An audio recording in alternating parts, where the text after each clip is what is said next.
So, all right. Good afternoon, everybody. And with this presentation, I wanted to exactly talk about the momentum we are seeing on 5G. And as a matter of fact, I think it's a great opportunity this to wrap up. It's the last time probably we will do the 5G world without 5G commercial networks. So I suspect next year we will do 5G world with 5G commercial networks, and that's a news.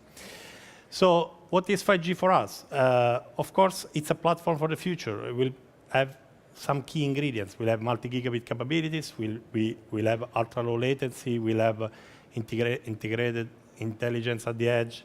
And as I said, it's after many years talking about, we are ready to have it commercial in 2019. And it was not a joke that next year 5G world will be with the 5G networks live in Europe. That's the news. So it's what 5G will bring is the next generation of mobile experience. Will bring fiber-like speeds, low latency, and these new characteristics will enable new services which are not possible with today's networks. This also, it's important because it will have an impact on many industries, many verticals, as we have been discussing over the years. It's not only improving the mobile broadband experience, but also changing fundamentally many industries. Like we hear a lot about industrial IoTs, connected cars, and so on. So many industries that will be reshaped by this next generation platform. And I think this will be an important moment where we'll have a tremendous impact on society when we rethink all these industries with these connectivity capabilities and compute capabilities at the edge. So one important ingredient in the transition to 5G will be the new radio, which has been now standardized, and products have been prepared for launch already next year. And this new radio has been designed as a unified platform which can serve multiple family of use cases, the three famous family of use cases which everybody mentions all the time. At the same time, it's also a platform which is very flexible because it can operate at different frequencies, from the low bands all the way to the millimeter wave bands, which will produce a boost in user experience. It will also be able to serve diverse and different deployment models, which, again, they're not possible today. But today, probably we are going to focus on the deployments coming up next year, which of the 5G new radio and the 5G new phones and new products, and which they will start on mobile broadband. And the reason why they will start on mobile broadband is because, again, 5G, one of the fundamental aspects which people they wanted to solve right away was to address this capacity demand, which continues to increase. So therefore, the first instantiation of the new radio products, which you will see next year, will be addressing this need. And that's why the deployments will start with mobile broadband. But once you create the platform, this will scale and then address all other industries. And for mobile broadband, the way we are intending 5G networks starting from next year is we are thinking the way is shown in this picture. We are going to build on LTE network. LTE will provide the base layer, where providing this gigabit baseline capabilities. And on top of that, we will build improved user experience with the sub-6 5G NR, and then some hotspots with improved capabilities with the millimeter wave technologies. As I said before, so we are building the 5G networks on top of the LTE. But also on LTE, we are not going to stop the evolution of LTE. We are going to also raise the baseline. And as a Qualcomm, this year we will launch the platform, next generation platform for us for LTE, X24, which will reach 2 gigabit per second speeds. And this is an important milestone, which we think it will improve the overall 5G network by raising, again, what I call the baseline, on which we are going to build on top of that. And on 5G, as I was saying before, so we are now ready, very close to launch, which will happen next year. Commercial networks will happen next year. And this has been an incredible journey because in a very compressed schedule, We went through the initial R&D, which in Qualcomm on which we have spent a lot of effort on, all the way to the standardization. Now this year, in the second half of the year, you will see many testing with all the major operators and infrastructure vendors.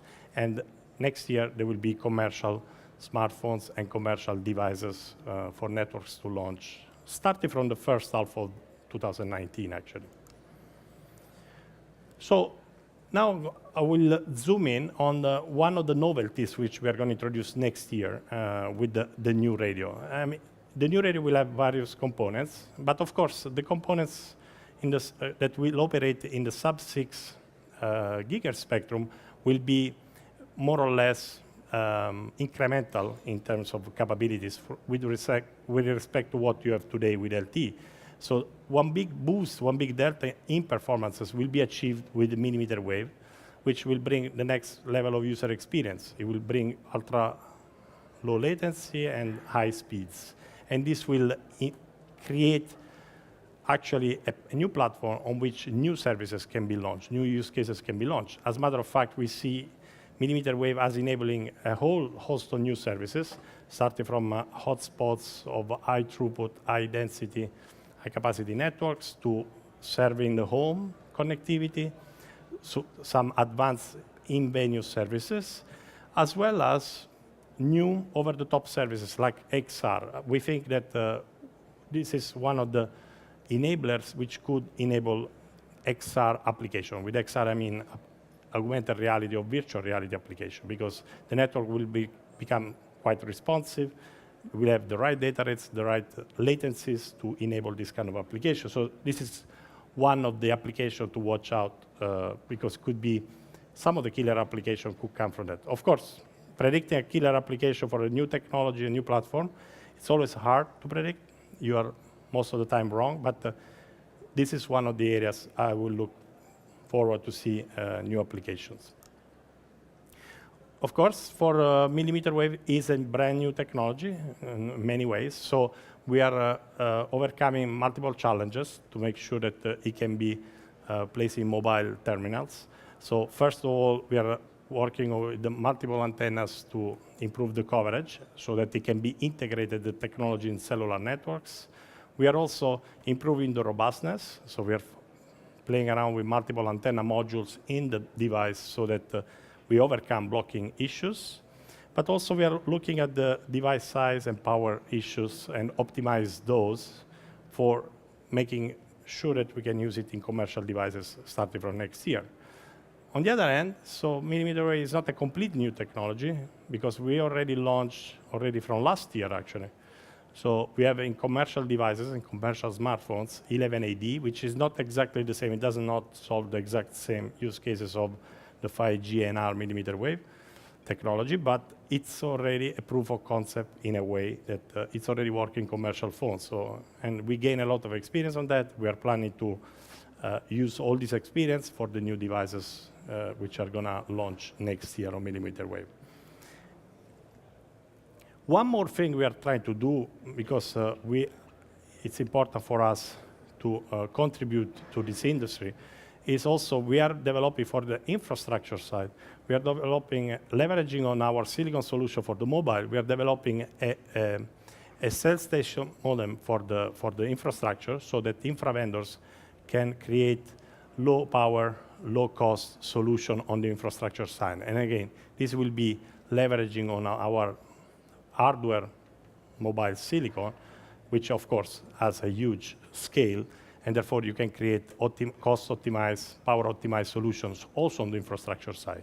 So we are working with multiple infrastructure vendors to integrate this platform in their solution, so you will see more announcements coming. So, and this is, we will help with this to foster further densification, network densification, which is essential for 5G networks. We have been seeing a lot of tractions with the OEMs and the operators, so we are lining up a lot of partners for launches, as I said before, as soon as next year, starting from the first half, including Europe, which we see accelerating towards 5G launches. And actually, we are very excited about working with all of them to bring 5G to life next year. Today, we are showing in this 5G World Conference an impressive demo in my mind, because we are showing a 5G millimeter wave in action. We are showing, and there are 3 key ingredients for this demo, which I really highly recommend people to watch. Is first, we are showing this demo in an early silicon implementation in a smartphone form factor, which is quite impressive. We are also showing interoperability with our partner Nokia, which also shows how the ecosystem is preparing to launch millimeter wave services as soon as next year. And we are running an over-the-top application on top of that in cooperation with BT, which our partner on the application side. And again, it's important, it's not just a demo with a hardware platform and a speedometer, it shows an application end-to-end running on top of that. So it's quite an interesting demo to see. And by the way, in case you had doubts whether millimeter wave propagate well, it's also, there is some obstruction between the base station and the device, and the demo is working just fine. So just in case you had some doubts. And with that, I wanted to close the presentation. And again, it's an exciting time. Next year, we'll probably be talking about commercial 5G deployments in Europe, and it will be an exciting time to see all the new applications that will come to life with that. With that one, I will conclude my presentation. Thank you. Thank you very much, Dino. Are you up for some questions? I always ask. Sure. Sure? All right. So I think there were a lot of similarities, I think, between what you were saying and what was said by our colleagues from Korea as well, right, from Samsung. So is there any interesting questions for Dino that you'd like to ask? There you go. Thank you for your presentation. So you said that you are going to implement millimeter waves in a smartphone, but don't you think that we could have some doubts? Because, for instance, the head remains an obstacle for the millimeter waves. So how do you see that issue?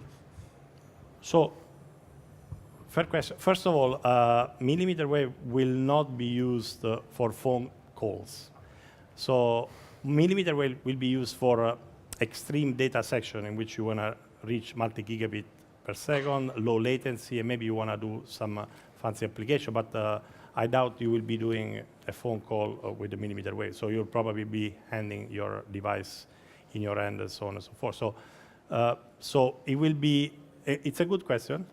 How you deal with the radio environment and all the exposure, and that is an important thing that it should be studied by the scientific community. But again, it's non-millimeter wave the main problem here. So it's how much power you are exposed to the different frequencies and how you cope with that. That's. All right. Any other questions? No hands going up? Going once?